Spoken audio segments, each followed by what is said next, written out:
무시오. 나 같은 인간은 살 자격이 없소.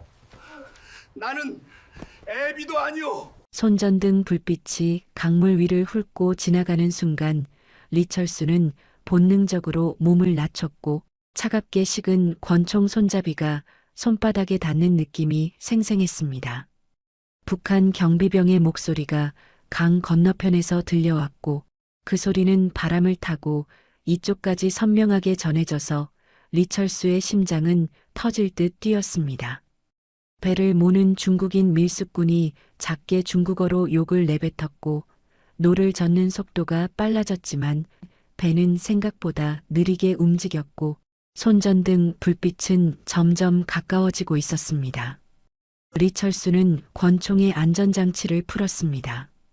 만약 지금 잡힌다면 평양으로 끌려가 고문을 받다가 공개 처형당할 것이고 그보다는 차라리 이 자리에서 스스로 끝내는 편이 나았습니다. 조선인민군 참모총장이라는 직함이 무색하게 지금 그는 도망자에 불과했고 손에 쥔 권총만이 유일한 선택지였습니다. 그런데 왜 북한 최고 권력의 핵심에 있던 남자가 이렇게 초라하게 강을 건너야 했을까요? 무엇이 그를 이 지경까지 몰아넣었을까요? 그리고 그가 품속에 간직한 낡은 사진 한 장에는 어떤 비밀이 숨어 있는 걸까요? 그 이야기를 지금부터 들려드리겠습니다. 혹시 시간이 되신다면 구독 버튼을 눌러주시면 감사하겠고 좋아요도 큰 힘이 됩니다. 그리고 지금 이 사연을 어느 지역에서 듣고 계신지 댓글로 남겨주시면 따뜻한 인사를 전하겠습니다. 압록강의 안개는 유난히 짙었습니다. 2024년 11월 어느 밤 국경 마을의 작은 선착장에서 한 남자가 배에 올라탔고 그의 손은 멈추지 않고 떨렸습니다.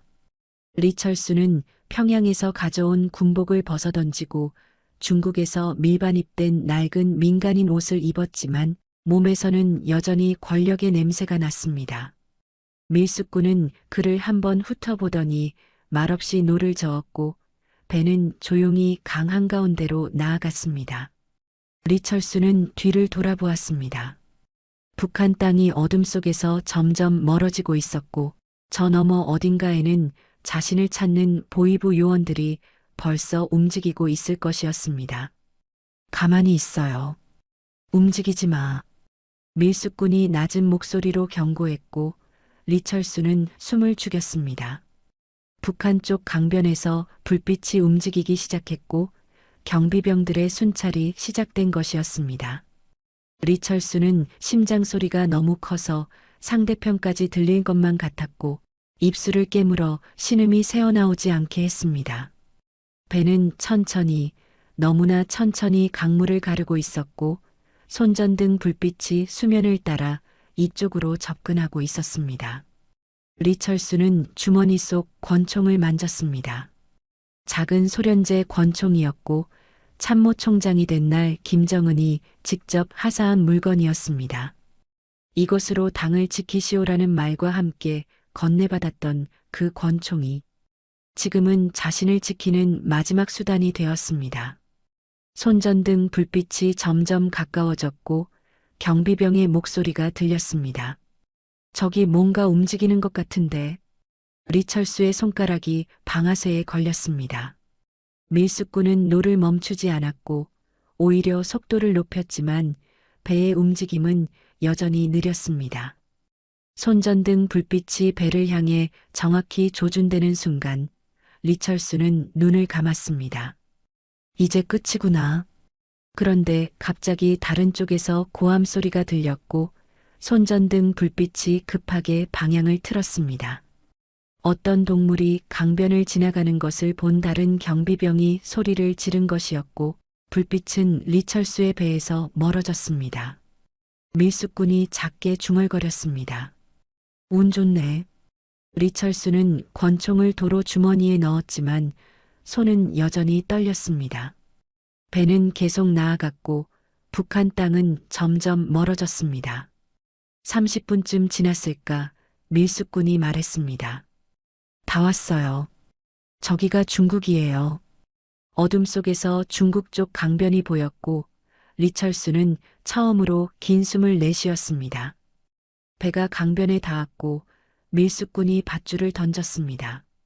리철수는 비틀거리며 배에서 내렸고 발이 중국 땅을 밟는 순간 무릎이 풀려 진흙 위에 주저앉았습니다. 탈출은 성공했습니다. 조선인민군 참모총장 리철수는 이제 대한민국으로 가는 탈북자가 되었습니다. 그런데 왜 기쁘지 않았을까요? 왜 가슴속에서는 무언가가 타들어가는 것 같았을까요? 리철수는 떨리는 손으로 주머니를 뒤졌고 권총 옆에서 작은 사진 한 장을 꺼냈습니다. 젊은 군복 차림의 청년이 환하게 웃고 있는 사진이었고 그 청년의 눈은 아버지를 닮아 있었습니다. 리준혁, 26살의 세상을 떠난 아들이었습니다. 리철수는 사진을 바라보다가 얼굴을 일그러뜨렸고 사진을 다시 주머니 깊숙이 밀어 넣었습니다. 자유를 얻었지만 그 대가로 잃은 것이 너무 컸습니다. 밀수꾼이 말했습니다. 여기서 차로 1시간 가면 안전가옥이 있어요. 거기서 며칠 쉬다가 한국으로 갈 수 있어요. 리철수는 고개를 끄덕였지만 일어설 힘이 없었습니다. 밀수꾼이 그를 부축해 일으켰고 강변에 숨겨둔 낡은 트럭으로 안내했습니다. 트럭 뒷자리에 앉은 리철수는 다시 한번 북한 쪽을 바라보았습니다. 어둠 속에서 아무것도 보이지 않았지만 저 너머 어딘가에는 아들이 묻혀 있었습니다. 평양 외곽의 무명 공동묘지에 반역자라는 낙인이 찍힌 채로 트럭이 출발했고 압록강은 점점 멀어졌습니다. 리철수는 눈을 감았지만 잠들 수 없었고 귓가에서는 아들의 마지막 목소리가 맴돌았습니다. 아버지, 살아남으세요. 그 목소리가 귓가에서 맴도는데도 리철수는 대답할 수 없었고 트럭이 덜컹거릴 때마다 몸이 흔들렸지만 그는 눈을 뜨지 않았습니다. 1시간쯤 달렸을까 트럭이 멈췄고 밀수꾼이 뒷문을 두드렸습니다. 도착했어요. 여기서 며칠 쉬세요. 중국 국경 마을의 허름한 여관이었습니다. 간판도 없는 2층 건물이었고 계단은 삐걱거렸고 복도에는 곰팡이 냄새가 났습니다. 밀수꾼이 리철수를 2층 끝방으로 안내했고 문을 열자 작은 침대 하나와 낡은 탁자가 전부인 방이 나타났습니다. 한국 쪽 연락책이 이틀 후에 올 거예요. 그때까지 밖에 나가지 마세요. 밀수꾼은 그 말을 남기고 사라졌고 리철수는 홀로 남았습니다. 그는 침대에 앉았지만 눕지 못했고 창밖을 바라보았습니다. 중국 마을의 밤은 평양보다 어두웠지만 자유로웠고 거리에는 아무도 감시하지 않는 사람들이 걷고 있었습니다. 리철수는 천천히 누웠지만 잠이 오지 않았고 천장을 바라보며 숨을 고르려 했지만 머릿속에서는 끊임없이 과거가 재생되었습니다. 평양 당중앙위원회 회의실. 김정은이 긴 탁자 끝에 앉아 있었고 참모들이 양옆으로 도열해 있었습니다. 리철수도 그 자리에 있었고 그날따라 김정은의 눈빛이 차가웠던 것을 기억했습니다. 리철수 동무. 김정은이 이름을 불렀고 리철수는 자리에서 일어나 고개를 숙였습니다. 예, 원수님. 당신 아들이 반역적 발언을 했다는 보고가 올라왔소. 들어보셨소? 리철수의 등에서 식은땀이 흘러내렸습니다. 회의실의 공기가 얼어붙었고 다른 참모들은 고개를 숙인 채 숨소리조차 죽였습니다. 아직 보고를 받지 못했습니다. 보위부에서 조사 중이라오. 당신 아들 리준혁이 동료 장교들 앞에서 당의 정책을 비판했다고 하더군. 그것도 여러 차례. 리철수는 입술을 깨물었습니다. 준혁이 요즘 이상했던 것은 사실이었습니다. 집에 와서도 말이 없었고 아버지를 바라보는 눈빛이 예전과 달랐고 무언가를 묻고 싶어 하다가 참는 모습이 보였습니다. 하지만 리철수는 묻지 않았습니다. 묻지 않는 것이 안전했기 때문입니다. 원수님, 아들의 교육을 제대로 못한 것은 제 책임입니다. 엄하게 훈육하겠습니다. 김정은이 손을 저었습니다. 훈육으로 될 문제가 아니요. 이것은 사상의 문제요. 참모총장의 아들이 당을 모독했다는 것은 당신의 책임이기도 하오. 리철수는 무릎이 떨렸지만 꼿꼿이 서 있었고 김정은은 계속 말을 이었습니다. 보위부에서 처리하도록 하겠소. 당신은 이 건에 관여하지 마시오.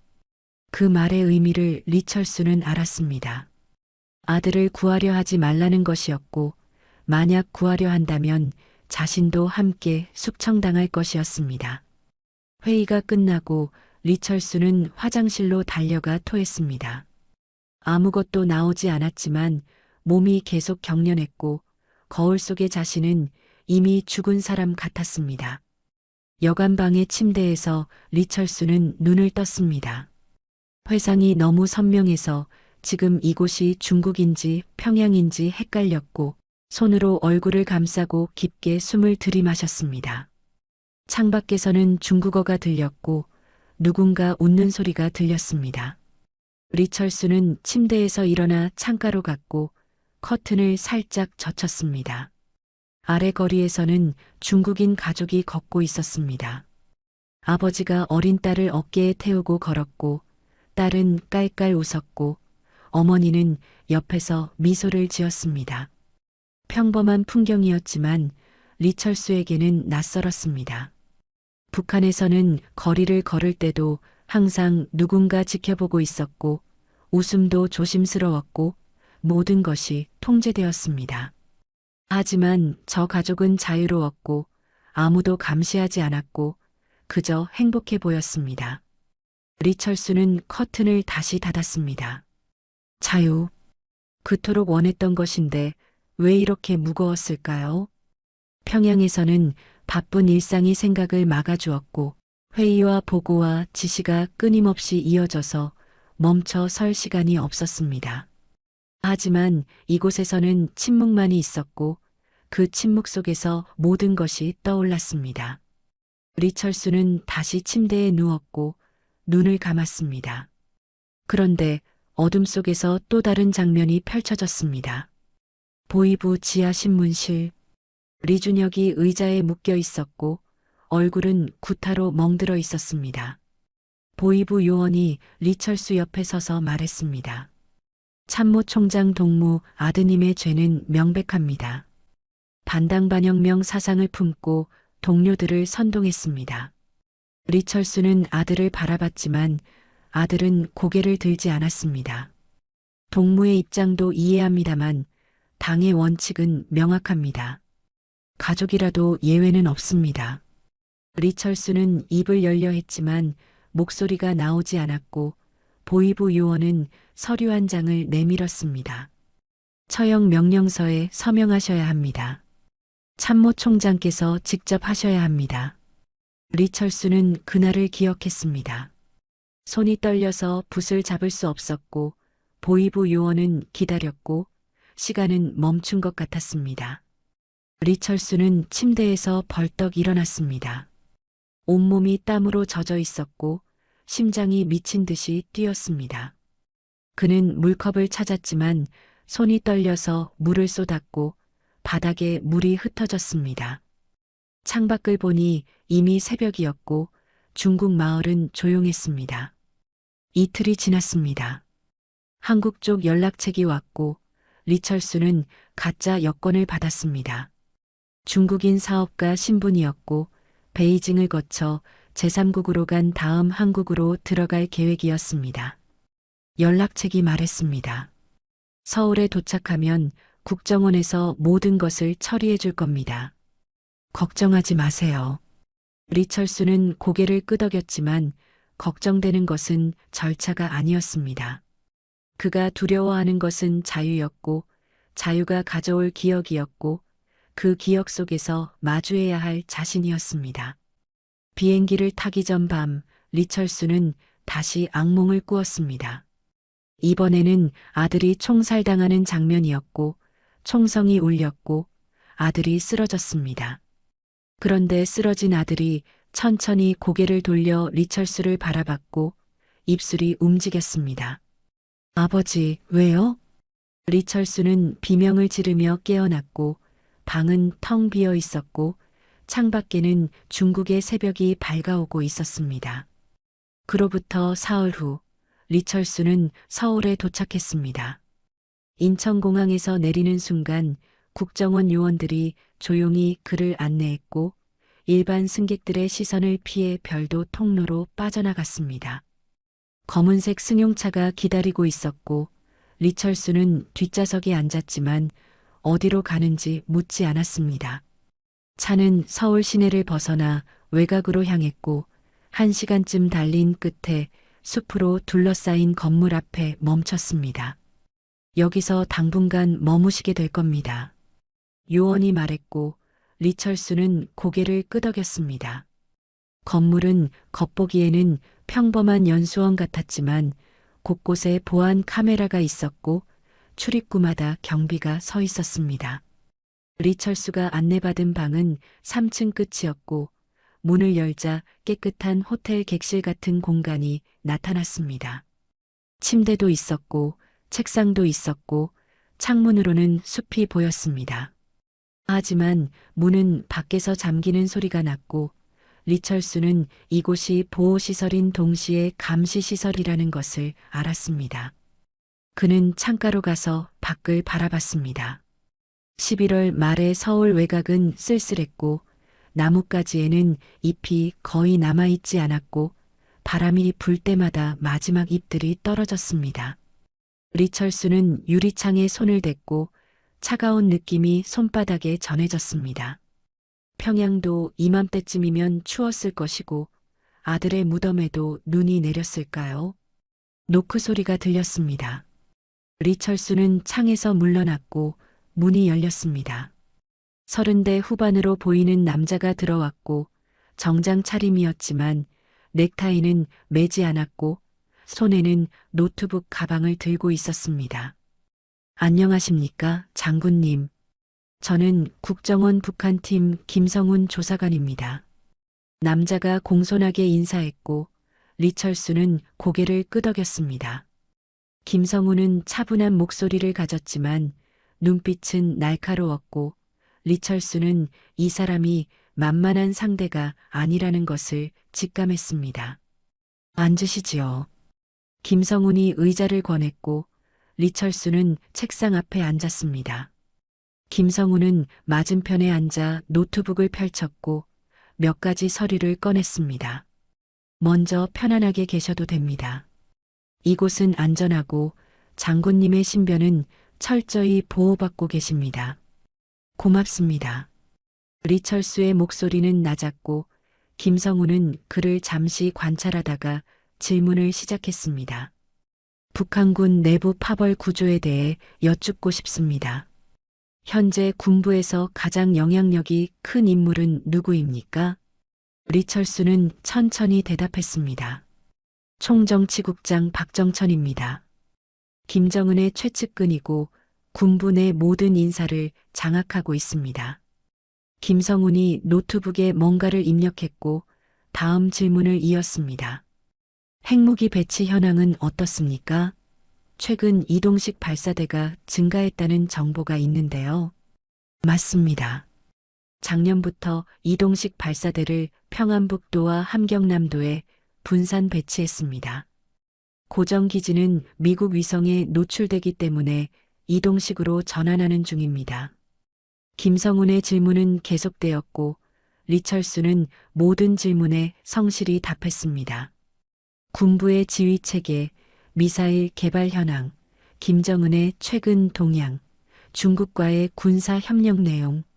리철수의 증언은 정확했고 구체적이었고 김성훈은 내심 놀랐습니다.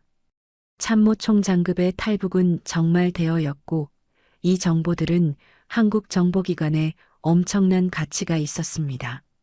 1시간쯤 지났을까 김성훈이 질문의 방향을 바꿨습니다. 장군님, 개인적인 질문을 드려도 될까요? 리철수의 얼굴에 긴장이 스쳤지만 고개를 끄덕였습니다. 가족분들은 북한에 계십니까? 리철수의 손이 책상 위에서 움찔했습니다. 김성우는 그 작은 반응을 놓치지 않았습니다. 그건 답하고 싶지 않습니다. 이해합니다만 이것은 안전 확인을 위한 절차입니다. 혹시 북한이 가족을 인질로 삼아 회유하려 할 수도 있고 또는 보복할 가능성도 있습니다. 리철수가 고개를 저었고 목소리가 떨렸습니다. 가족은 없습니다. 모두 죽었습니다. 김성우는 서류를 넘겼습니다. 북한 내부에서 입수한 인사 파일에는 리철수의 가족 관계가 기록되어 있었고 아들 리준혁의 이름도 있었습니다. 하지만 그 옆에는 붉은 펜으로 처형이라는 글자가 적혀 있었습니다. 부인은요? 10년 전에 병으로 세상을 떠났습니다. 자녀는요? 리철수의 얼굴이 굳었고 시선이 창밖으로 향했습니다.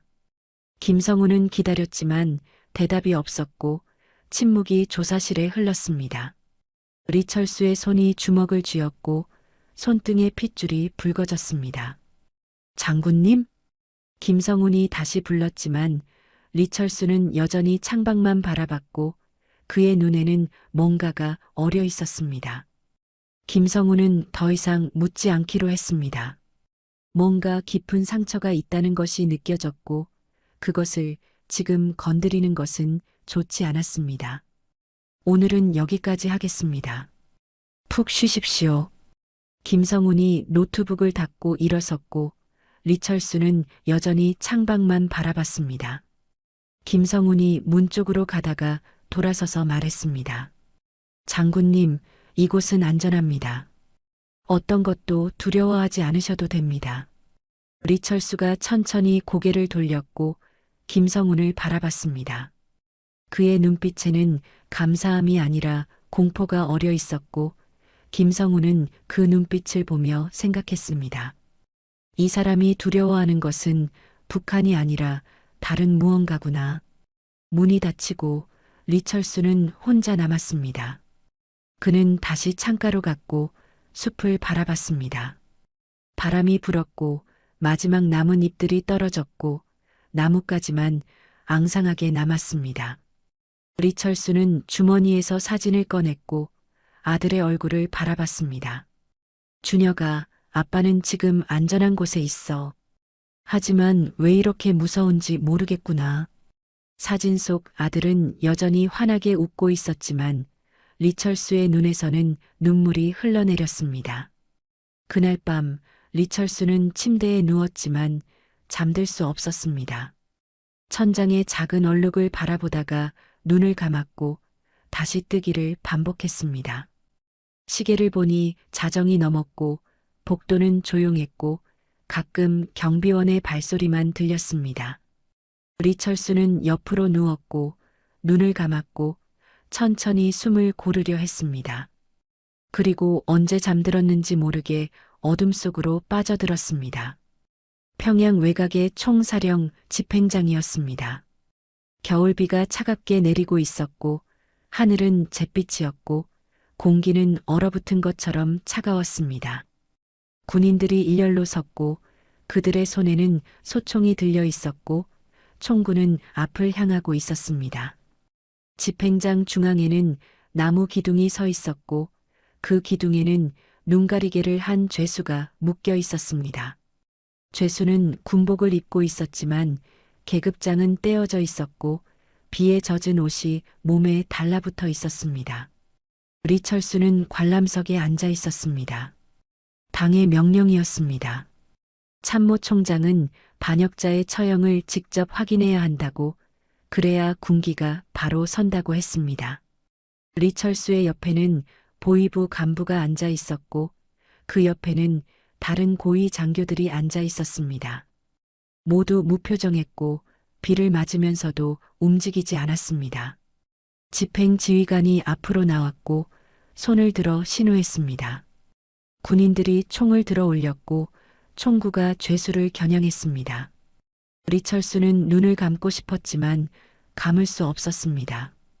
보위부 간부가 그를 지켜보고 있었고 만약 눈을 감으면 보고가 올라갈 것이었습니다. 조준. 지휘관의 목소리가 울렸고 군인들의 손가락이 방아쇠에 걸렸습니다. 죄수는 움직이지 않았고 눈 가리개 너머로 무슨 생각을 하는지 알 수 없었습니다. 비가 더 세차게 내렸고 리철수의 옷이 젖었지만 그는 느끼지 못했습니다. 발사! 총성이 울렸습니다. 5발의 총성이 거의 동시에 터졌고 죄수의 몸이 뒤로 젖혀졌고 기둥에 묶인 밧줄만이 몸을 붙들고 있었습니다. 피가 튀었고 군복이 붉게 물들었고 죄수의 몸은 천천히 앞으로 고꾸라졌습니다. 집행 지휘관이 다가가 죄수의 눈가리개를 벗겼습니다. 그 순간 리철수는 비명을 질렀습니다. 눈가리개 아래의 얼굴은 리준혁이었습니다. 아들의 얼굴이었고 멍든 눈이었고 입가에는 피가 흘렀고 하지만 그 눈은 아직 살아서 리철수를 바라보고 있었습니다. 아들의 입술이 움직였고 소리 없이 말했습니다. 아버지, 왜요? 리철수는 관람석에서 일어나려 했지만 몸이 움직이지 않았고 소리를 지르려 했지만 목소리가 나오지 않았고 아들에게 달려가려 했지만 다리가 얼어붙었습니다. 보위부 간부가 그의 어깨를 눌렀고 차가운 목소리로 말했습니다. 참모총장 동무 집행이 완료되었습니다. 서명하십시오. 서류가 그의 앞에 놓였고 붓이 손에 쥐어졌고 리철수는 떨리는 손으로 자신의 이름을 쓰고 있었습니다. 아들이 죽어가는 것을 보면서 서류에 서명을 하고 있었고 붉은 도장이 종이에 찍혔고 그 도장은 피처럼 붉었습니다. 리철수는 침대에서 벌떡 일어났습니다. 온몸이 식은땀으로 젖어 있었고 심장이 터질 듯 뛰었고 숨을 쉴 수가 없었습니다. 그는 가슴을 움켜쥐고 깊게 숨을 들이마셨고 방을 둘러봤습니다. 서울 외곽의 안전가옥이었고 평양이 아니었고 집행장이 아니었습니다. 꿈이었습니다. 하지만 너무나 생생한 꿈이었습니다. 리철수는 떨리는 손으로 침대 옆 탁자에 물컵을 찾았지만 컵이 손에서 미끄러져 바닥에 떨어졌고 물이 사방으로 흩어졌습니다. 그는 신경 쓰지 않고 화장실로 비틀거리며 걸어갔고 세면대에 손을 짚고 거울을 봤습니다. 거울 속의 얼굴은 창백했고 눈은 충혈되었고 입술은 파르르 떨렸습니다. 찬물로 얼굴을 씻었지만 손이 떨려서 물을 제대로 뜰 수도 없었습니다. 리철수는 화장실에서 나와 창가로 갔습니다. 커튼을 젖히고 밖을 봤습니다. 새벽 3시쯤 되었을까 밖은 어두웠고 숲은 검게 보였고 바람이 불어 나뭇가지가 흔들렸습니다.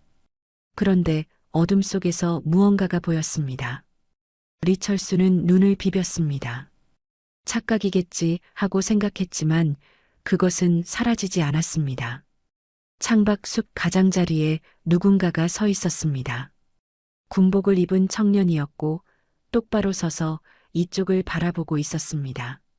리철수의 심장이 다시 빠르게 뛰기 시작했습니다. 준혁아? 그의 입에서 아들의 이름이 흘러나왔습니다. 청년은 움직이지 않았고 그저 창문 너머로 리철수를 바라보고 있었습니다. 얼굴은 선명하지 않았지만 리철수는 알 수 있었습니다. 그것은 리준혁이었습니다. 리철수는 창문을 열려고 손을 뻗었지만 손이 떨려서 손잡이를 잡을 수 없었습니다.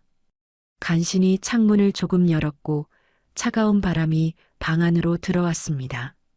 준혁아, 아빠다. 미안하다. 정말 미안하다. 리철수의 목소리는 떨렸고 눈에서는 다시 눈물이 흘렀습니다. 하지만 청년은 아무 말도 하지 않았습니다. 그저 차갑게 아버지를 바라볼 뿐이었습니다. 그 눈빛에는 원망도 없었고 용서도 없었고 그저 텅 빈 무언가만 있었습니다. 아빠가 잘못했어. 아빠가 너를 지키지 못했어. 아빠가 비겁했어. 리철수는 계속 말했지만 청년은 반응이 없었습니다. 바람이 더 세게 불었고 나뭇가지가 흔들렸고 그 순간 리철수가 고개를 돌려 눈물을 닦았다가 다시 창밖을 보았을 때 청년은 사라져 있었습니다. 숲은 텅 비어 있었고 바람 소리만 들렸고 아무도 없었습니다. 리철수는 창문을 닫았고 커튼을 다시 쳤습니다. 그는 침대로 돌아갔지만 눕지 못했고 침대 가장자리에 앉아 고개를 떨구었습니다. 자유는 망각을 허락하지 않았습니다.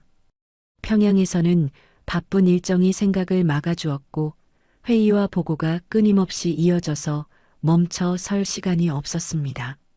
하지만 이곳에서는 침묵만이 있었고 그 침묵 속에서 모든 것이 되살아났습니다. 리철수는 주머니에서 사진을 꺼냈습니다. 아들의 얼굴을 보며 속삭였습니다. 준혁아, 아빠는 지금 자유로워. 하지만 자유가 이렇게 무거운 줄 몰랐어. 자유는 내 얼굴을 잊게 해주지 않아. 오히려 더 선명하게 보여. 새벽이 밝아올 때까지 리철수는 잠들지 못했고 사진을 손에 쥔 채 창밖만 바라봤습니다. 조사 닷새째 되는 날 아침, 리철수는 어제보다 더 수척해 보였습니다. 김성훈이 조사실에 들어왔을 때 리철수는 창가에 서서 바깥을 보고 있었고 뒤돌아보지도 않았습니다.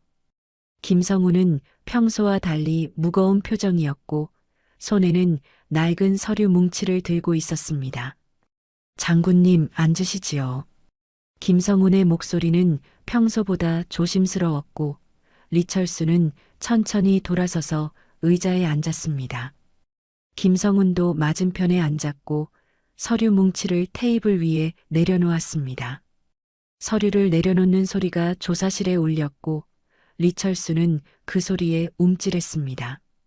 오늘은 좀 힘든 이야기를 해야 할 것 같습니다. 김성훈이 말했고 리철수는 고개를 끄덕였지만 서류를 보지 않았습니다. 김성훈은 서류 뭉치에서 매니 한 장을 꺼내 리철수 앞으로 밀었습니다. 종이가 테이블 위를 미끄러지는 소리가 났고 리철수는 본능적으로 그 종이를 피하려 했지만 눈이 먼저 움직였습니다. 종이 맨 위에는 붉은 글씨로 제목이 적혀 있었습니다. 반역자 리준혁 처형 명령서. 리철수의 얼굴에서 핏기가 사라졌고 손이 떨리기 시작했고 숨이 목구멍에서 막혔습니다. 김성훈은 말없이 그를 바라봤고 리철수는 종이에서 눈을 떼지 못했습니다. 이 문서는 북한 내부에서 빼낸 것입니다. 우리 소식통이 위험을 무릅쓰고 가져온 것이고 진위는 확인되었습니다. 김성훈이 천천히 말했고 리철수는 여전히 종이만 바라봤습니다. 문서의 내용이 눈에 들어왔습니다. 리준혁 조선인민군 대위 반당 반혁명 사상 유포 혐의 총사령. 그리고 문서 하단에는 서명란이 있었고 그곳에는 조선인민군 참모총장 리철수라는 이름이 적혀 있었고 그 옆에는 붉은 도장이 선명하게 찍혀 있었습니다. 장군님. 김성훈이 다시 불렀고 리철수는 천천히 고개를 들었습니다. 그의 눈에는 공포와 절망이 뒤섞여 있었고 입술은 파르르 떨렸습니다. 이 문서가 맞습니까? 장군님께서 직접 서명하신 것이 맞습니까? 리철수는 대답할 수 없었습니다. 목구멍에서 무언가가 치밀어 올랐고 숨을 쉬기가 힘들었습니다. 김성훈은 계속 말을 이었습니다. 리준혁, 장군님의 아들이십니다. 당에 대한 불충 발언을 했다는 혐의로 체포되었고 3년 전 총사령을 당했습니다. 그리고 이 처형 명령서에는 장군님의 도장이 찍혀 있습니다. 김성훈이 잠시 말을 멈추었고 리철수를 똑바로 바라보며 물었습니다. 왜 친아들을 직접 처형하셨습니까? 그 질문이 공기를 가르는 순간 리철수의 입에서 신음이 새어나왔습니다. 그는 고개를 저었고 손으로 얼굴을 감쌌고 몸이 앞으로 기울었습니다. 나는 아무것도 할 수 없었어요. 리철수의 목소리는 떨렸고 거의 속삭임에 가까웠습니다. 체제가 그렇게 시켰어요. 김정은이 명령했어요. 참모 총장의 아들이 반역했다면 참모 총장이 직접 처벌해야 한다고. 만약 거부하면 나도 같이 숙청당할 거라고. 김성우는 말없이 들었고 리철수는 계속 말했습니다. 나는 탄원서를 냈습니다. 무릎을 꿇고 빌었습니다. 아들의 잘못을 용서해달라고, 내가 책임지겠다고. 하지만 김정은은 냉정했습니다. 원칙은 원칙이라고, 가족이라도 예외는 없다고. 리철수의 손이 테이블 위에 문서로 향했고 떨리는 손가락으로 자신의 도장을 짚었습니다. 이 도장을 찍는데 밤새 걸렸습니다. 사무실에 혼자 앉아서 붓을 들었다 놓았다를 수백 번 반복했습니다. 창밖으로 뛰어내릴까도 생각했습니다. 하지만 결국 찍었습니다. 그의 목소리가 갈라졌습니다. 나는 비겁했습니다. 아들을 구하기보다 내 목숨이 더 소중했습니다. 나는 아버지가 아니라 권력자였습니다. 권력을 지키기 위해 아들을 버렸습니다. 김성훈이 조용히 물었습니다. 그래서 탈북을 결심하신 겁니까? 리철수가 고개를 끄덕였습니다. 3년 동안 매일 밤 악몽을 꾸었습니다. 준혁이가 나타나서 묻습니다. 아버지, 왜요? 나는 대답할 수가 없습니다. 변명할 수도 없습니다. 나는 그저 괴물일 뿐입니다. 그는 책상을 움켜쥐었고 손등의 핏줄이 붉어졌습니다. 더 이상 견딜 수가 없었습니다. 평양에 있으면 매일 준혁이의 흔적을 봐야 했습니다. 그가 다니던 군사학교, 그가 근무하던 부대, 그가 마지막으로 걸었던 거리, 모든 것이 나를 질책했습니다. 그래서 도망쳤습니다. 비겁하게. 리철수는 고개를 들었고 눈물이 뺨을 타고 흘러내렸습니다. 나는 괴물입니다. 내 손으로 내 아들을 죽인 괴물입니다. 참모 총장이라는 직함도 권력도 명예도 모두 아들의 피로 산 것입니다. 조사실에 침묵이 흘렀습니다. 형광등의 윙윙거리는 소리만 들렸고 창밖에서는 바람이 불었습니다. 김성우는 한참을 말없이 리철수를 바라보다가 천천히 입을 열었습니다. 장군님, 제가 하나 여쭤도 될까요? 리철수가 고개를 끄덕였고 김성훈이 물었습니다. 아드님은 정말 반역자였습니까? 정말 당을 모독했습니까? 리철수가 쓰게 웃었습니다. 준혁이는 생각이 많은 아이였습니다. 어려서부터 왜 이렇게 살아야 하냐고, 왜 자유롭게 말할 수 없냐고 물었습니다. 나는 입을 다물라고, 그런 생각은 위험하다고 가르쳤습니다. 하지만 준혁이는 결국 참지 못했습니다. 그는 눈을 감았습니다. 어느 날 동료 장교들 앞에서 말했답니다. 우리는 김씨 일가의 노예가 아니라 조선인민이라고, 우리도 자유롭게 살 권리가 있다고. 그 자리에 보위부 정보원이 있었고 다음 날 준혁이는 체포되었습니다. 리철수는 다시 눈을 떴고 김성훈을 바라봤습니다. 준혁이는 반역자가 아니었습니다. 그저 인간답게 살고 싶었던 청년이었습니다. 하지만 북한에서는 인간답게 산다는 것 자체가 반역입니다. 김성훈은 아무 말도 하지 않았고 리철수는 테이블 위의 문서를 다시 바라봤습니다. 붉은 도장이 그의 눈에 피처럼 보였고 그는 손으로 그 도장을 가렸습니다. 이 도장이 내 인생 전부를 망쳤습니다. 이 도장 하나로 나는 아버지에서 살인자가 되었습니다. 리철수의 손이 문서 위에서 떨렸고 그는 갑자기 책상을 두 손으로 움켜쥐었습니다.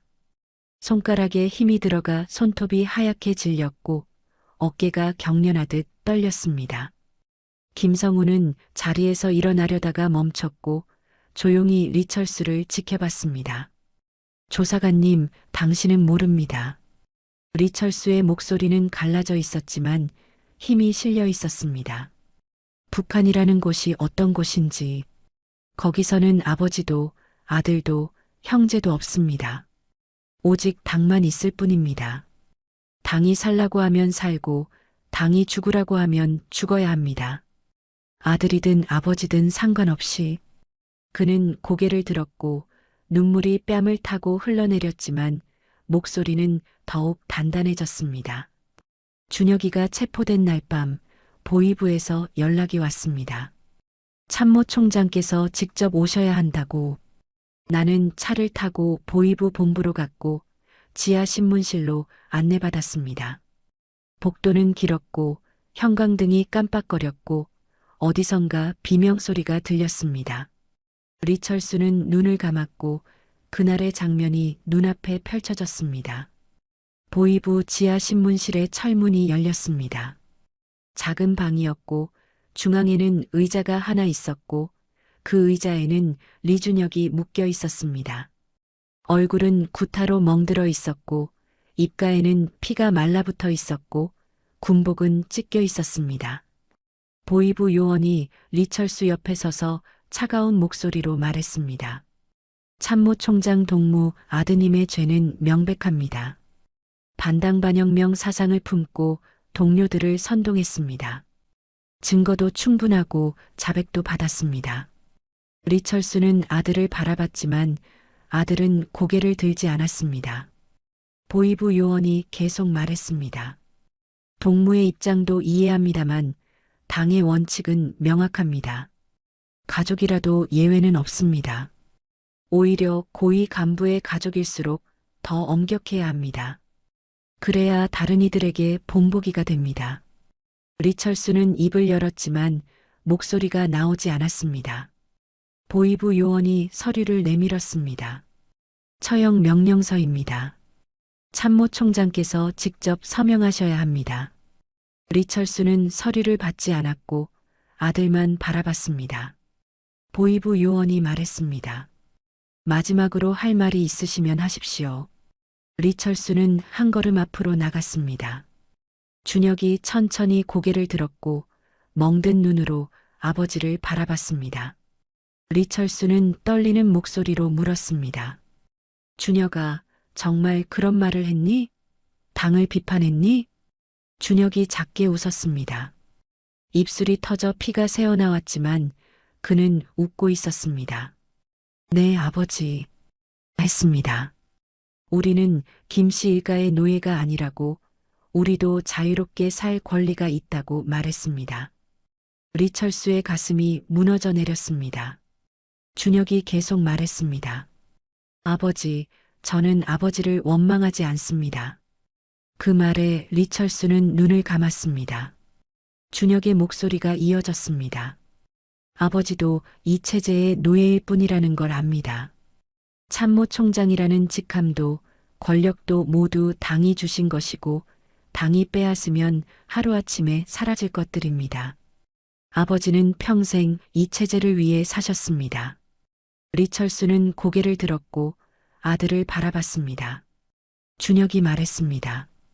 저는 단지 자유롭게 생각하고 싶었을 뿐입니다. 의심하고 질문하고 다르게 살고 싶었을 뿐입니다. 그게 죄라면 기꺼이 받아들이겠습니다. 리철수는 무릎을 꿇고 싶었습니다. 아들 앞에 엎드려 용서를 빌고 싶었습니다. 하지만 그는 꼿꼿이 서 있었습니다. 보위부 요원이 지켜보고 있었고 만약 무너지면 자신도 끝이었습니다. 준혁아, 리철수의 목소리는 떨렸습니다.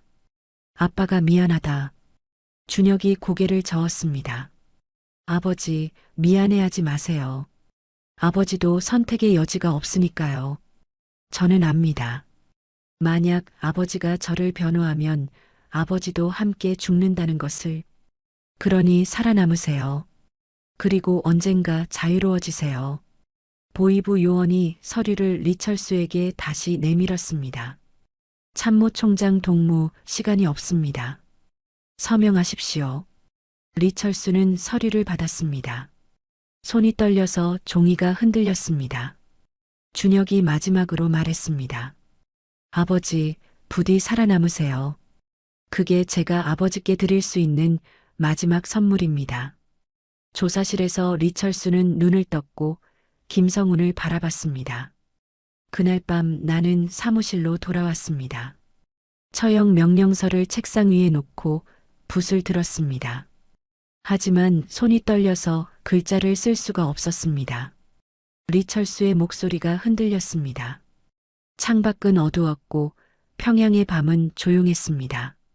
나는 붓을 들었다 놓았다를 반복했습니다. 1시간, 2시간, 3시간. 새벽이 되었지만 나는 여전히 서명을 하지 못했습니다.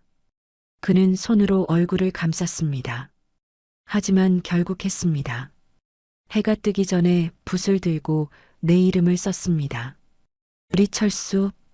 3글자를 쓰는데 평생의 힘이 들었습니다. 그리고 붉은 도장을 찍었습니다. 도장이 종이에 닿는 순간 나는 더 이상 아버지가 아니었습니다. 김성훈이 조용히 물었습니다. 그 후에 아드님을 다시 보셨습니까? 리철수가 고개를 저었습니다. 보지 못했습니다.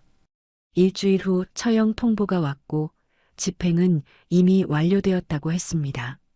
시신도 돌려받지 못했습니다. 반역자의 시신은 가족에게 넘겨지지 않습니다. 그는 책상을 다시 움켜쥐었고 목소리가 터져나왔습니다. 나는 괴물입니다. 아들이 죽어가는 것을 알면서도 도장을 찍었습니다. 아들이 자유를 원한다고 말했을 때 나는 침묵했습니다. 아들이 살아남으라고 했을 때 나는 정말 살아남았습니다. 리철수는 고개를 들었고 눈물이 흘렀습니다. 3년 동안 나는 참모총장으로 살았습니다. 회의에 참석하고 명령을 내리고 김정은 앞에서 충성을 맹세했습니다. 하지만 매일 밤 준혁이를 봤습니다. 꿈에서, 환영에서, 거울에서 준혁이는 나를 바라보며 물었습니다. 아버지, 왜요? 그의 목소리가 울음으로 바뀌었습니다. 나는 대답할 수 없었습니다. 권력을 지키기 위해서라고, 살아남기 위해서라고 말할 수 없었습니다. 그런 변명은 아들 앞에서 아무 의미가 없었습니다. 김성훈은 한참을 침묵했고 리철수는 계속 울었습니다. 조사실의 시계가 째깍거리는 소리만 들렸고 창밖에서는 까마귀 한 마리가 울었습니다. 김성훈은 의자에서 일어나 창가로 갔고 리철수에게 등을 돌린 채 밖을 바라봤습니다. 리철수는 책상에 엎드려 어깨를 떨었고 눈물이 테이블 위로 떨어져 서류를 적셨습니다. 한참 후 리철수가 천천히 고개를 들었습니다. 눈은 충혈되었고 얼굴은 창백했고 입술은 파르게 질려 있었습니다. 그는 떨리는 손으로 주머니를 뒤졌고 사진을 꺼냈습니다. 젊은 군복 차림의 리준혁이 환하게 웃고 있는 사진이었습니다. 이 사진은 준혁이가 군사학교를 졸업하던 날 찍은 겁니다. 리철수의 목소리는 잠겨 있었지만 조금 더 안정되었습니다. 그날 준혁이는 정말 자랑스러워했습니다. 아버지처럼 군인이 되었다고, 조국을 지키겠다고 말했습니다. 나는 아들의 어깨를 두드리며 말했습니다. 당에 충성하라고, 혁명의 전사가 되라고. 그는 사진을 책상 위에 내려놓았습니다. 하지만 준혁이는 달랐습니다. 시간이 지날수록 준혁이는 변했습니다. 집에 와서도 말이 없었고 무언가를 고민하는 모습이 보였습니다. 나는 물었습니다. 무슨 일이냐고. 준혁이는 고개를 저었습니다. 아무것도 아니라고. 리철수는 눈을 감았고 그날의 기억 속으로 다시 빠져들었습니다. 그의 봄이었습니다. 리철수는 평양 집무실에서 서류를 검토하고 있었고 전화벨이 울렸습니다. 보이부였습니다. 차가운 목소리가 전화기 너머로 들려왔습니다. 참모총장 동무, 긴급한 일이 있습니다. 지금 당장 보이부로 오십시오. 리철수는 가슴이 철렁했습니다. 보이부의 호출은 좋은 일이 아니었습니다. 그는 차를 타고 보이부 본부로 향했고 건물에 들어서는 순간 어둡고 차가운 공기가 그를 감쌌습니다. 지하로 내려가는 계단은 좁았고 형광등이 깜빡거렸습니다. 복도 끝에서 비명소리가 들렸고 리철수는 발걸음을 멈췄습니다. 보이부 요원이 그를 재촉했습니다. 이쪽입니다. 철문이 열렸고 작은 신문실이 나타났습니다. 중앙에는 의자가 하나 있었고 그 의자에는 누군가 묶여 있었습니다. 리철수가 가까이 다가갔을 때 그 사람의 얼굴을 보고 온몸이 얼어붙었습니다. 리준혁이었습니다. 준혁아. 리철수가 외쳤지만 보이부 요원이 그의 팔을 붙잡았습니다. 참모총장 동무 진정하십시오. 준혁의 얼굴은 구타로 멍들어 있었고 입가에는 피가 말라붙어 있었고 군복은 찢겨서 피부가 드러나 있었습니다. 리철수는 아들에게 다가가려 했지만 요원이 막았습니다. 동무의 아들이 반당반혁명 사상을 유포했습니다. 동료 장교들 앞에서 김정은 원수님을 비판했고 체제에 대한 불만을 선동했습니다. 리철수는 고개를 저었습니다. 말도 안 됩니다. 준혁이가 그럴 리 없습니다. 분명 오해가 있을 겁니다. 보이부 요원이 서류를 꺼냈습니다. 증거가 있습니다. 목격자도 여럿입니다. 그리고 본인도 자백했습니다. 리철수는 아들을 바라봤습니다. 준혁이 천천히 고개를 들었고 멍든 눈으로 아버지를 바라봤습니다. 그리고 작게 고개를 끄덕였습니다. 아버지, 사실입니다. 제가 말했습니다. 리철수의 무릎이 꺾였습니다. 요원이 그를 붙잡아 세웠고 의자를 가져다 앉혔습니다. 리철수는 떨리는 목소리로 물었습니다. 왜 그랬니? 왜 그런 말을? 준혁이 쓰게 웃었습니다. 아버지, 저는 더 이상 거짓말을 할 수 없었습니다. 우리는 자유롭지 않습니다. 우리는 생각할 수도, 질문할 수도, 다르게 살 수도 없습니다. 이것은 삶이 아니라 감옥입니다. 리철수가 손을 뻗었습니다. 준혁아, 그런 생각은 위험해. 당장 취소하고 잘못했다고 말해. 준혁이 고개를 저었습니다. 아버지, 저는 이미 각오했습니다. 진실을 말한 것을 후회하지 않습니다. 보이부 요원이 리철수 옆에 섰습니다. 참모총장 동무 아드님의 죄는 명백합니다. 처형이 불가피합니다. 그리고 동무께서 직접 명령서에 서명하셔야 합니다. 리철수는 벌떡 일어났습니다. 안 됩니다. 내가 아들을 어떻게 죽입니까? 보이부 요원의 눈빛이 차갑게 식었습니다. 동무, 이것은 당의 명령입니다.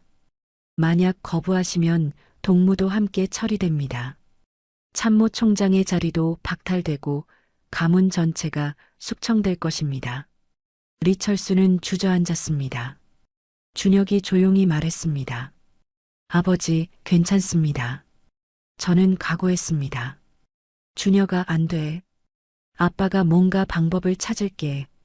준혁이 고개를 저었습니다. 아버지, 방법은 없습니다. 이미 결정된 일입니다. 아버지가 서명하지 않으면 다른 사람이 할 겁니다. 그리고 아버지도 함께 죽을 겁니다. 리철수는 아들의 손을 잡으려 했지만 밧줄에 묶여 닿을 수 없었습니다. 준혁아, 아버지, 저는 아버지를 원망하지 않습니다. 아버지도 이 체제의 희생자입니다. 살아남으세요. 그리고 언젠가 자유로워지세요. 그게 제가 아버지께 바라는 전부입니다. 보이부 요원이 서류를 내밀었습니다. 참모총장 동무 서명하십시오. 리철수는 떨리는 손으로 서류를 받았습니다. 붉은 글씨로 처형 명령서라고 적혀 있었고 아들의 이름이 적혀 있었습니다. 그는 붓을 들었지만 손이 떨려서 종이 위에 댈 수가 없었습니다. 준혁아, 아빠는 아버지, 괜찮습니다. 저는 이제 자유로워질 겁니다. 리철수는 눈물을 흘리며 붓을 종이에 댔습니다. 먹물이 번졌고 글씨가 일그러졌지만 그는 자신의 이름을 썼습니다. 리철수. 그리고 붉은 도장을 찍었습니다. 도장이 종이에 닿는 소리가 신문실에 울렸고 그 순간 리철수는 더 이상 아버지가 아니었습니다. 조사실에서 리철수는 눈을 떴습니다. 김성훈이 여전히 창가에 서 있었고 리철수는 떨리는 목소리로 말했습니다. 그게 마지막이었습니다. 나는 준혁이를 다시 보지 못했습니다. 일주일 후 처형 통보만 받았습니다. 김성훈이 천천히 돌아섰고 리철수를 바라봤습니다. 장군님, 그것은 당신의 잘못이 아닙니다. 리철수가 고개를 저었습니다. 아닙니다. 나는 아들을 지키지 못했습니다. 나는 괴물입니다. 리철수는 그 말을 마치자마자 갑자기 자리에서 벌떡 일어났습니다. 의자가 뒤로 넘어가며 바닥에 부딪혔고 김성훈이 놀라 그를 바라봤습니다. 리철수의 얼굴은 창백했고 눈빛은 초점을 잃었고 숨이 거칠게 터져나왔습니다. 장군님, 괜찮으십니까?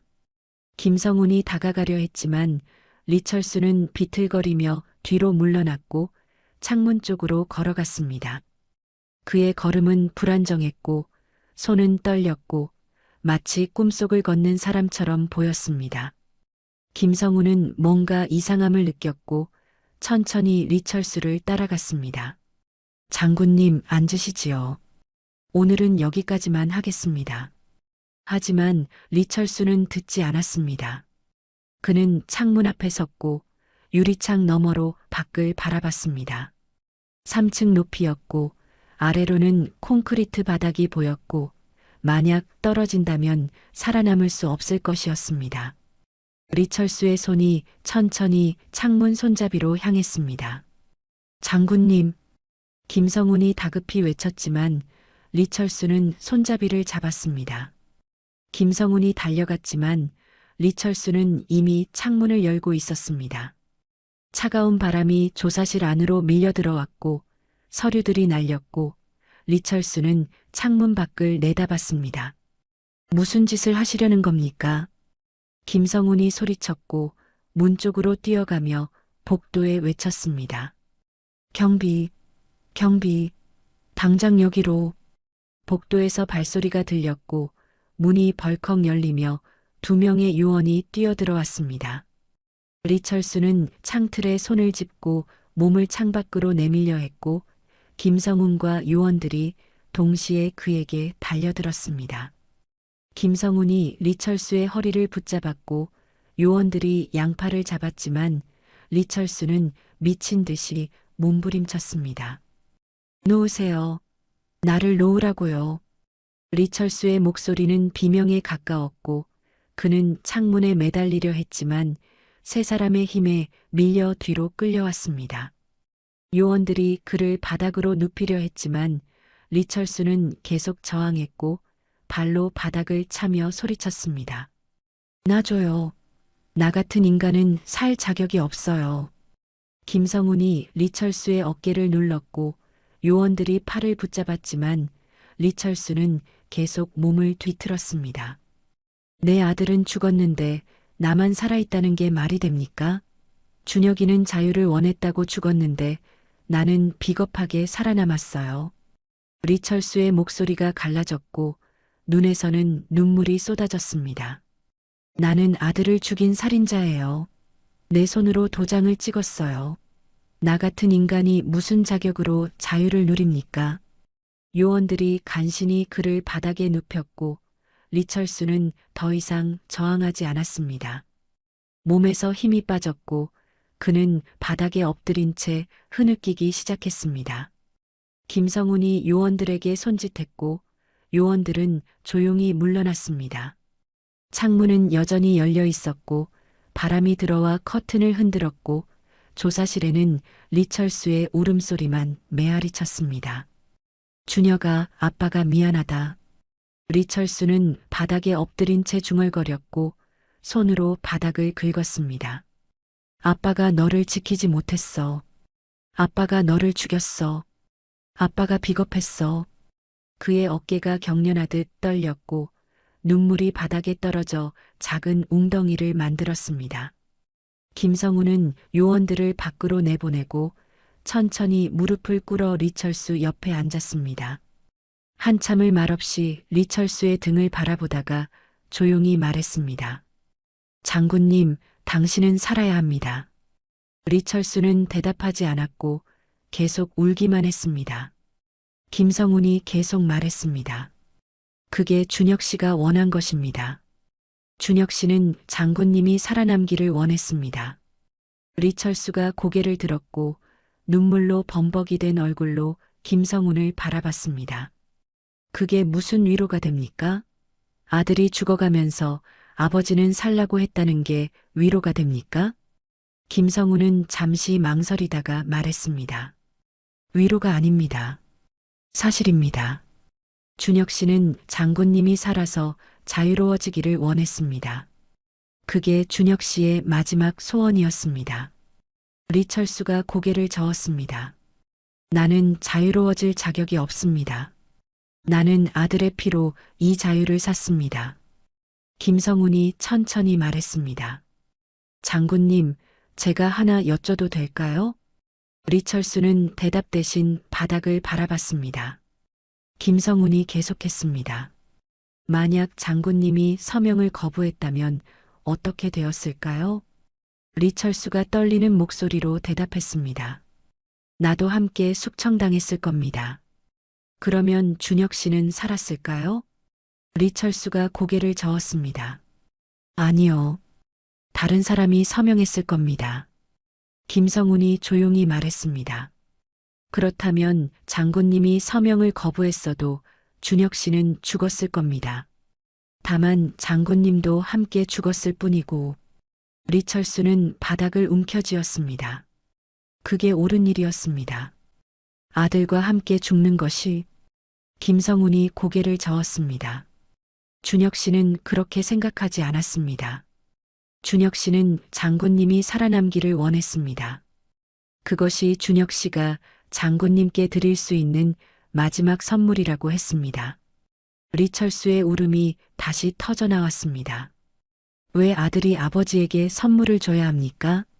왜 죽어가는 아들이 살아남을 아버지를 걱정해야 합니까? 김성훈은 대답하지 않았습니다. 대답할 수 있는 질문이 아니었기 때문입니다. 조사실에는 침묵만 흘렀고 창밖에서는 바람이 불었고 리철수는 바닥에 엎드린 채 아들의 이름을 계속 불렀습니다. 준혁아, 미안하다. 아빠가 정말 미안하다.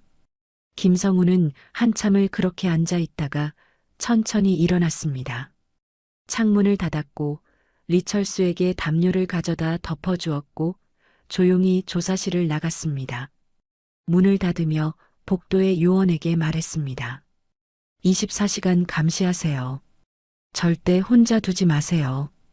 요원이 고개를 끄덕였고 김성우는 복도를 걸어 자신의 사무실로 향했습니다. 그는 의자에 앉아 창밖을 바라봤고 깊은 한숨을 내쉬었습니다. 북한이라는 체제가 사람을 어떻게 부수는지 오늘 그는 똑똑히 봤습니다. 조사실에서 리철수는 담요를 뒤집어 쓴 채 바닥에 웅크리고 있었습니다. 주머니에서 사진을 꺼냈고 떨리는 손으로 아들의 얼굴을 쓰다듬었습니다. 준혁아, 아빠는 어떻게 살아야 하니?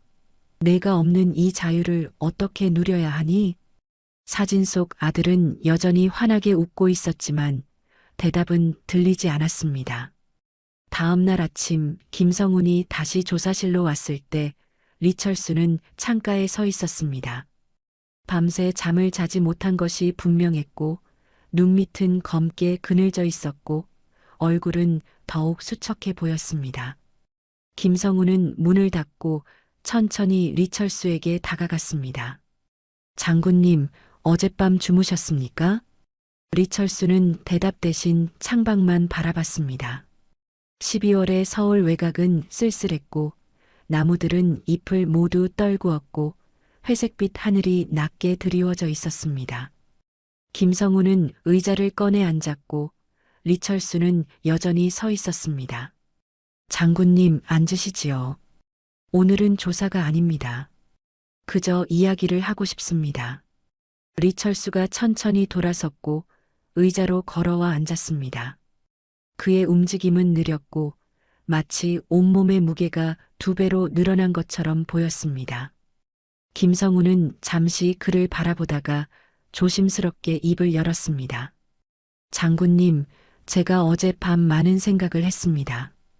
장군님이 하신 말씀들을 곱씹어 보았습니다. 리철수는 반응이 없었고 김성우는 계속 말했습니다. 장군님은 스스로를 괴물이라고 하셨습니다. 아들을 죽인 살인자라고 하셨습니다. 하지만 저는 그렇게 생각하지 않습니다. 리철수가 천천히 고개를 들었고 김성운을 바라봤습니다. 김성운이 말을 이었습니다. 장군님, 당신은 체제의 희생자입니다. 당신이 아니었어도 누군가는 그 명령서에 도장을 찍었을 겁니다. 북한이라는 시스템이 그렇게 설계되어 있으니까요. 리철수의 입술이 떨렸고 목소리가 터져 나왔습니다. 그게 위로가 됩니까? 내 아들은 죽었습니다. 내 손으로요. 다른 사람이 했을 거라는 게 무슨 위안이 됩니까? 김성우는 고개를 저었습니다. 위안이 아닙니다. 사실입니다. 장군님이 서명을 거부했다면 보위부 국장이 서명했을 겁니다. 아니면 당 중앙위원회 누군가가 서명했을 겁니다. 결과는 똑같았을 겁니다. 다만 장군님도 함께 죽었을 뿐이고 리철수가 책상을 움켜쥐었습니다. 그게 옳은 일이었습니다. 아들과 함께 죽는 것이. 김성운이 앞으로 몸을 기울였습니다. 준혁 씨는 그렇게 생각하지 않았습니다. 그 말에 리철수의 손이 멈췄습니다. 김성운이 계속했습니다. 북한 내부 소식통을 통해 확인한 바로는 준혁 씨는 마지막 순간까지 아버지를 원망하지 않았다고 합니다. 리철수의 눈이 커졌고 목소리가 떨렸습니다. 그게 사실입니까? 김성운이 고개를 끄덕였습니다. 처형 전날 밤 준혁 씨는 같은 감방에 있던 다른 죄수에게 말했다고 합니다. 그 죄수는 나중에 풀려났고 우리 소식통에게 전했습니다. 리철수는 숨을 죽이고 김성운을 바라봤습니다. 김성운이 천천히 말을 이었습니다. 준혁 씨가 말했답니다. 내 아버지는 북한에서 가장 불쌍한 사람이라고, 권력의 정점에 있지만 가장 자유롭지 못한 사람이라고, 참모총장이라는 직함은 사슬일 뿐이고 그 사슬이 아버지를 평생 묶어두었다고. 리철수의 눈에서 눈물이 흘러내렸습니다. 김성운이 계속했습니다. 준혁 씨는 말했답니다. 자신은 이제 자유로워질 것이지만 아버지는 계속 그 지옥에서 살아야 한다고. 그게 더 고통스러울 것이라고. 리철수는 손으로 얼굴을 감쌌고 어깨가 떨렸습니다. 김성운이 조용히 말했습니다. 준혁 씨의 마지막 말이 있었답니다. 아버지가 언젠가 자유로워지기를 바란다고. 진짜 자유를 누리기를 바란다고. 그게 자신이 아버지께 드릴 수 있는 유일한 선물이라고. 리철수는 책상에 엎드렸고 몸이 경련하듯 흔들렸습니다. 김성우는 자리에서 일어나 창가로 갔고 리철수에게 시간을 주었습니다. 한참 후 리철수가 떨리는 목소리로 물었습니다. 준혁이는 정말 나를 원망하지 않았습니까? 김성운이 돌아서서 대답했습니다. 원망하지 않았습니다. 오히려 걱정했습니다. 아버지가 죄책감에 무너질까봐, 아버지가 스스로를 용서하지 못할까봐. 리철수가 주머니에서 사진을 꺼냈습니다. 떨리는 손으로 아들의 얼굴을 쓰다듬었고 눈물이 사진 위로 떨어졌습니다. 준혁아, 아빠는 너를 지키지 못했어. 김성운이 천천히 리철수에게 다가왔습니다. 장군님, 준혁 씨를 지킬 방법은 없었습니다. 북한이라는 체제가 그것을 허락하지 않았습니다. 장군님이 할 수 있었던 것은 단 하나였습니다. 살아남는 것, 그리고 언젠가 자유로워지는 것. 그게 준혁 씨가 원한 전부였습니다. 리철수는 사진을 가슴에 꼭 안았습니다. 하지만 나는 어떻게 자유를 누립니까? 아들의 죽음 위에 선 이 자유를. 김성훈이 조용히 대답했습니다. 그 자유는 아들의 죽음 위에 선 것이 아닙니다. 아들이 준 선물입니다. 준혁 씨는 장군님이 자유로워지기를 원했습니다. 장군님이 지금 여기서 무너진다면 준혁 씨의 마지막 소원마저 짓밟는 겁니다. 리철수는 한참을 사진을 안고 있다가 천천히 고개를 들었습니다. 눈은 여전히 눈물로 젖어 있었지만 그 안에서 무언가가 조금씩 바뀌고 있었습니다. 준혁이가 정말 그렇게 말했습니까? 아버지가 자유로워지기를 바란다고? 김성훈이 고개를 끄덕였습니다. 네. 그리고 하나 더 있습니다. 준혁 씨가 말했답니다. 아버지를 용서한다고. 아니, 용서할 것도 없다고. 아버지는 잘못한 게 없다고. 리철수의 입술이 떨렸고 그는 사진을 다시 바라봤습니다. 사진 속 아들은 여전히 환하게 웃고 있었고 그 미소가 이제는 다르게 보였습니다. 원망이 아니라 격려처럼, 질책이 아니라 축복처럼 보였습니다. 준혁아, 아빠는. 리철수의 목소리가 막혔고 그는 사진에 입을 맞췄습니다. 김성훈은 조용히 조사실을 나가려 했지만 리철수가 불렀습니다. 조사관님. 김성훈이 돌아섰습니다. 고맙습니다. 이 말을 전해주셔서. 김성훈이 작게 미소를 지었습니다.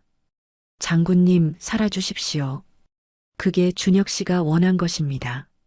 문이 닫히고 리철수는 혼자 남았습니다.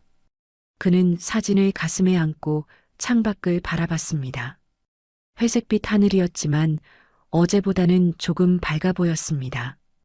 2주가 지났습니다. 리철수는 국정원이 마련한 정신과 상담을 받았고 하루 2번 약을 먹었고 조금씩 안정을 찾아가고 있었습니다. 여전히 악몽을 꾸었지만 예전만큼 심하지 않았고 창문을 볼 때마다 떨리던 손도 이제는 조금 나아졌습니다.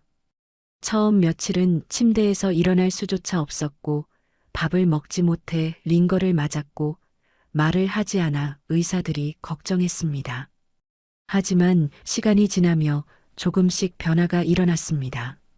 일주일쯤 지났을 때 리철수는 처음으로 식당으로 내려가 밥을 먹었습니다. 국과 반찬이 차려진 평범한 한식이었지만 그는 한참을 밥을 바라보기만 했습니다. 북한에서는 참모총장이라는 직함 때문에 특별식을 먹었고 일반 주민들이 굶주릴 때도 그는 배불리 먹었습니다. 하지만 지금 이 밥은 달랐습니다. 자유의 밥이었습니다. 그는 떨리는 손으로 숟가락을 들었고 천천히 밥을 입에 넣었습니다. 맛이 없었습니다. 아니, 맛을 느낄 수가 없었습니다. 하지만 그는 계속 먹었습니다. 살아야 했기 때문입니다. 10일째 되는 날 리철수는 처음으로 산책을 나갔습니다. 국정원 요원이 동행했지만 거리를 두고 따라왔고 리철수는 혼자 숲길을 걸었습니다. 12월의 찬 바람이 얼굴을 때렸고 낙엽이 발밑에서 바스락거렸고 까마귀가 나뭇가지에서 울었습니다. 리철수는 걸으면서 생각했습니다. 준혁이는 이런 자유를 원했구나. 아무 감시 없이 걷고 아무 두려움 없이 숨쉬고 그저 살아있는 것. 그는 나무 한 그루 앞에 멈춰 섰습니다. 앙상한 가지만 남은 나무였지만 그 가지 끝에는 작은 새싹이 돋아나려는 흔적이 보였습니다. 봄이 오면 이 나무도 다시 살아날 것이었습니다. 김성훈은 매일 짧게 들러 안부를 물었습니다. 조사는 거의 끝났고 리철수의 증언은 매우 중요한 정보였고 한국 정부는 그에게 감사하고 있었습니다. 하지만 김성훈이 리철수를 찾아오는 이유는 조사 때문만이 아니었습니다. 그는 이 노인이 혼자 무너지지 않도록 지켜보고 싶었습니다. 12월 중순의 어느 오후 김성훈이 평소와 다른 표정으로 리철수의 방을 찾아왔습니다. 그의 손에는 작은 봉투가 들려 있었고 봉투는 낡아 보였고 가장자리가 헤어져 있었고 오래된 종이 냄새가 났습니다. 리철수는 창가에 앉아 책을 읽고 있었고 김성훈이 들어오자 고개를 들었습니다. 안녕하십니까, 장군님. 김성훈이 인사했고 리철수는 고개를 끄덕였습니다. 예전보다는 얼굴에 생기가 조금 돌아온 것 같았지만 여전히 눈 속에는 깊은 슬픔이 있었습니다. 오늘은 조사가 아닙니다. 다른 일로 왔습니다. 김성훈이 말했고 리철수는 책을 덮었습니다. 김성훈이 조심스럽게 봉투를 내밀었습니다. 장군님, 이것을 드리고 싶어서 왔습니다. 리철수는 봉투를 받았습니다. 손에 쥔 순간 묘한 감정이 밀려왔습니다. 봉투는 가벼웠지만 무거웠고 작았지만 거대했습니다. 이게 뭡니까? 김성훈이 천천히 대답했습니다. 북한에서 비밀리에 빼낸 것입니다. 우리 소식통이 목숨을 걸고 가져왔습니다. 리철수는 봉투를 바라봤습니다. 김성훈이 계속했습니다. 준혁 씨가 처형되기 전날 밤 쓴 편지입니다. 그 말에 리철수의 손이 멈췄습니다. 봉투가 떨렸고 숨이 목구멍에서 막혔고 심장이 미친 듯이 뛰기 시작했습니다. 준혁이가? 목소리는 거의 속삭임이었습니다. 김성훈이 고개를 끄덕였습니다. 준혁 씨는 처형 전날 밤 같은 감방에 있던 동료에게 이 편지를 맡겼습니다. 언젠가 기회가 되면 아버지께 전해달라고 부탁했습니다. 그 동료는 3개월 후 풀려났고 중국으로 탈출했고 우리 소식통을 만났습니다. 그리고 이 편지를 전했습니다. 리철수는 봉투를 두 손으로 감싸 쥐었습니다. 봉투가 따뜻해지는 것 같았고 마치 아들의 체온이 느껴지는 것 같았습니다. 제가 밖에서 기다리겠습니다. 천천히 읽으십시오. 김성훈이 조용히 방을 나갔고 문이 닫혔고 리철수는 혼자 남았습니다. 그는 한참을 봉투만 바라보았습니다. 열기가 두려웠습니다. 안에 무엇이 적혀 있을지 몰랐고 아들의 원망이 적혀 있을까봐 무서웠습니다. 하지만 동시에 간절히 읽고 싶었습니다. 아들의 마지막 말을 듣고 싶었습니다. 리철수는 떨리는 손으로 봉투를 열었습니다. 손이 너무 떨려서 종이가 찢어질 뻔했고 그는 숨을 고르고 천천히 편지를 꺼냈습니다. 손으로 쓴 글씨였습니다. 리준혁의 글씨였습니다. 어려서부터 봐온 그 글씨였고 조금 삐뚤었지만 정성스러운 글씨였고 리철수는 첫 글자를 보는 순간 눈물이 터져 나왔습니다. 아버지. 단 두 글자였지만 그 두 글자에 모든 것이 담겨 있었습니다. 리철수는 눈물을 닦고 계속 읽었습니다. 아버지, 이 편지가 아버지께 전달될지 모르겠습니다. 감방 동료에게 맡기지만 그도 언제 풀려날지 모르고 풀려나더라도 이 편지를 전할 수 있을지 모릅니다. 하지만 저는 써야 할 것 같습니다. 내일 아침이면 저는 이 세상을 떠날 것이고 아버지께 직접 말할 기회는 영원히 없을 테니까요. 리철수는 편지를 가슴에 안았다가 다시 펼쳤습니다. 눈물 때문에 글씨가 흐릿하게 보였지만 그는 눈물을 닦고 계속 읽었습니다. 아버지, 저는 아버지를 원망하지 않습니다. 한 번도 원망한 적이 없습니다. 아버지가 처형 명령서에 도장을 찍었다는 것을 압니다. 보이부 요원이 저에게 보여주었습니다. 아마 저를 괴롭히고 아버지를 모욕하기 위해서였겠지요. 하지만 저는 그 도장을 보며 울지 않았습니다. 오히려 아버지가 얼마나 고통스러웠을지 생각했습니다. 리철수는 손으로 입을 막았습니다. 흐느낌이 터져 나오려 했지만 그는 참았습니다. 계속 읽어야 했습니다. 아버지, 저는 이해합니다. 아버지도 선택의 여지가 없었다는 것을.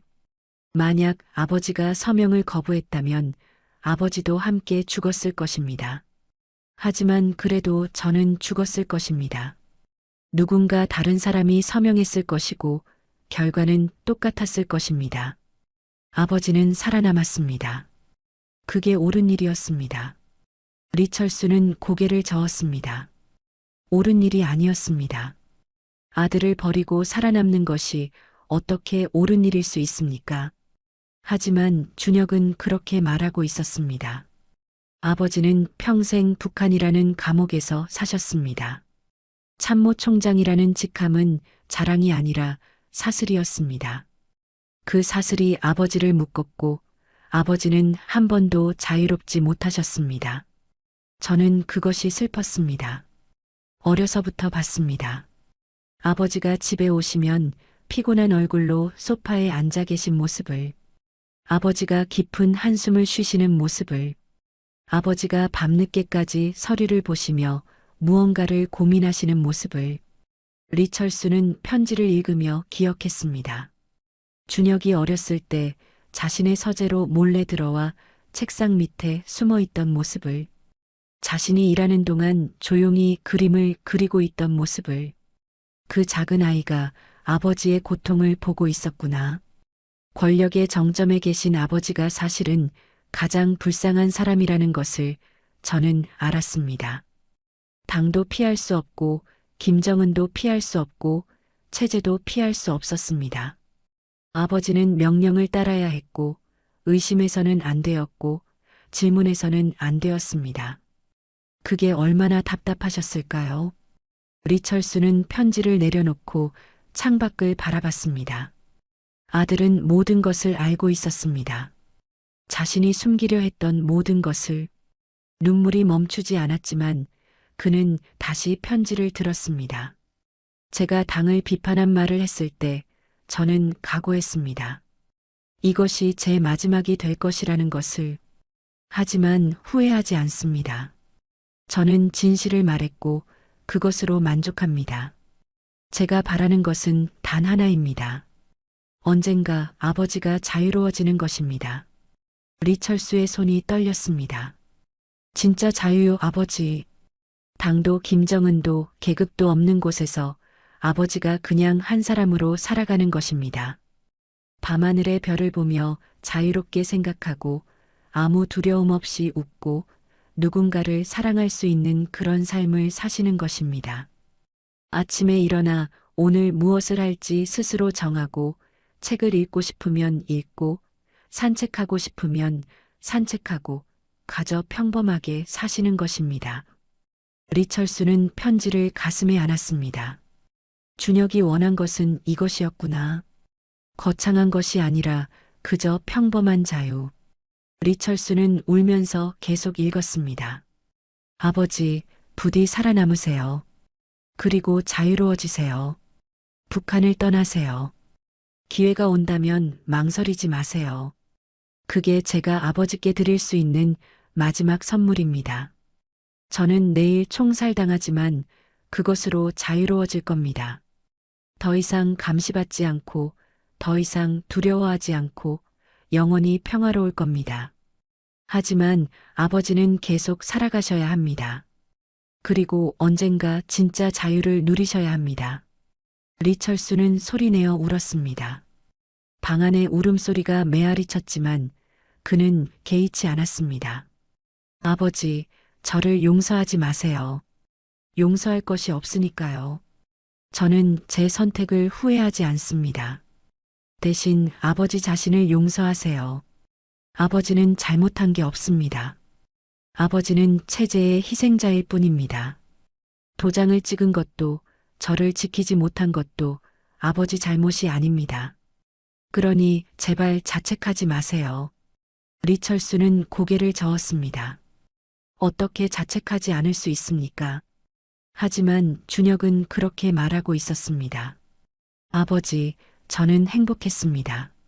아버지의 아들로 태어나서 행복했습니다.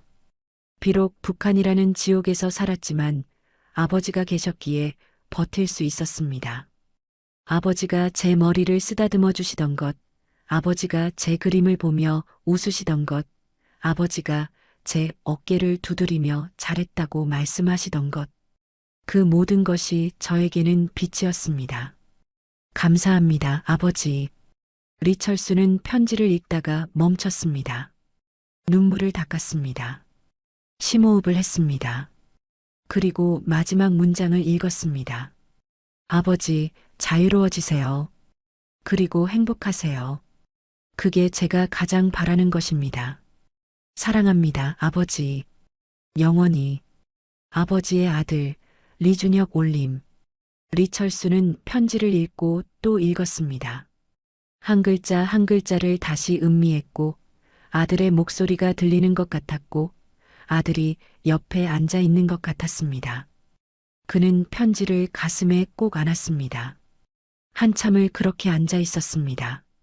문을 두드리는 소리가 들렸고 김성훈이 조심스럽게 들어왔습니다. 리철수의 모습을 보고 그는 말없이 의자를 가져와 앉았습니다. 한참을 침묵이 흘렀고 리철수가 먼저 입을 열었습니다. 조사관님, 고맙습니다. 이 편지를 전해주셔서. 김성훈이 고개를 끄덕였습니다. 준혁 씨의 마지막 소원이었습니다. 리철수는 창가로 걸어갔습니다. 창문을 열었습니다. 차가운 바람이 들어왔지만 이번에는 떨어지고 싶지 않았습니다. 하늘을 올려다봤습니다. 회색빛 구름이 걷히고 있었고 그 사이로 푸른 하늘이 보였습니다. 겨울 햇살이 구름 틈새로 쏟아져 내렸고 그 빛이 따뜻했습니다. 조사관님, 평양의 하늘은 언제나 잿빛이었습니다. 공장 매연과 석탄 연기로 하늘이 늘 흐렸고 푸른 하늘을 보기 힘들었습니다. 하지만 서울의 하늘은 푸릅니다. 김성훈이 리철수 옆으로 와서 함께 하늘을 바라봤습니다. 준혁 씨가 원한 자유가 바로 이것입니다. 장군님. 푸른 하늘 아래서 자유롭게 숨쉬는 것. 리철수는 하늘을 향해 조용히 속삭였습니다. 준혁아, 아빠는 이제 자유야. 내가 원한 대로. 내가 준 선물을 받았어. 바람이 불었고 나뭇가지가 흔들렸고 어디선가 새가 지저귀는 소리가 들렸습니다. 리철수는 처음으로 평온한 미소를 지었습니다. 죄책감은 여전히 있었습니다. 아마 평생 지고 가야 할 짐일 것입니다. 하지만 이제는 그것을 짊어지고 걸어갈 수 있을 것 같았습니다. 아들의 용서가 그에게 힘을 주었고 아들의 사랑이 그를 다시 인간으로 만들었습니다. 준혁아, 아빠는 살아갈 거야. 너 없이 사는 게 얼마나 힘든지 모르지만 그래도 살아갈 거야. 그게 내가 원한 거니까. 아빠는 내가 꿈꾼 자유를 살아갈 거야. 푸른 하늘 아래서 별을 보고 자유롭게 생각하고 두려움 없이 웃을 거야. 그게 내가 준 마지막 선물이니까. 김성훈이 조용히 물었습니다. 장군님, 이제 어떻게 하실 겁니까? 리철수는 한참을 생각하다가 대답했습니다. 살아갈 겁니다. 준혁이가 원한 대로. 자유롭게.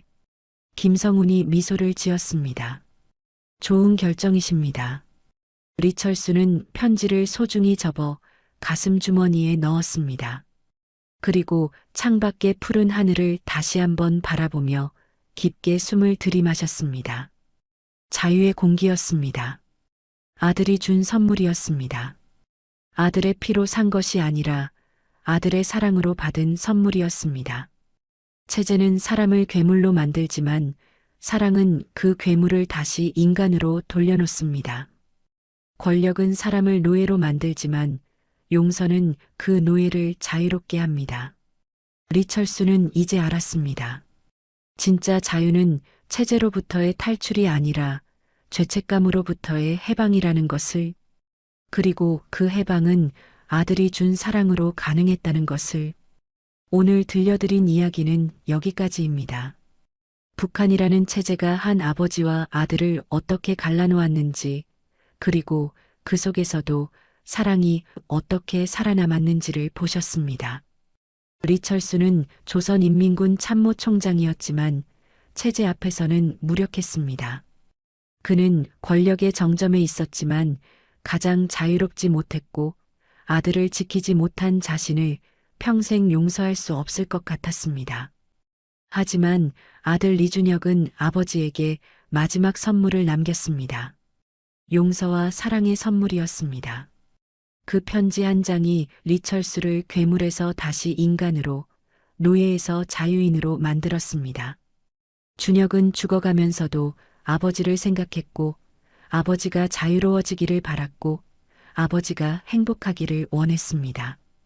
때로는 용서가 가장 큰 선물입니다. 그리고 사랑하는 사람을 위해 살아가는 것이 가장 큰 헌신입니다. 리철수는 이제 아들 없는 자유를 살아갈 것입니다. 매일 아들을 그리워하며 매일 아들에게 미안해하며 살 것입니다. 하지만 그는 살아갈 것입니다. 그게 아들이 원한 것이니까요. 여러분도 사랑하는 사람들에게 용서와 사랑을 베푸시길 바랍니다. 때로는 완벽한 부모가 되지 못해도, 때로는 실수를 해도 사랑만 있다면 그것으로 충분합니다. 준혁이 아버지를 용서했듯이 우리도 서로를 용서하며 살아갈 수 있기를 바랍니다. 이 이야기가 여러분의 마음에 울림을 주었다면 구독 버튼을 눌러주시면 감사하겠습니다. 좋아요도 큰 힘이 됩니다. 댓글로 여러분의 생각을 나눠주시면 함께 읽어보겠습니다. 다음에 또 의미 있는 이야기로 찾아뵙겠습니다. 여러분 모두 사랑하는 사람들과 따뜻한 시간 보내시길 바랍니다. 감사합니다.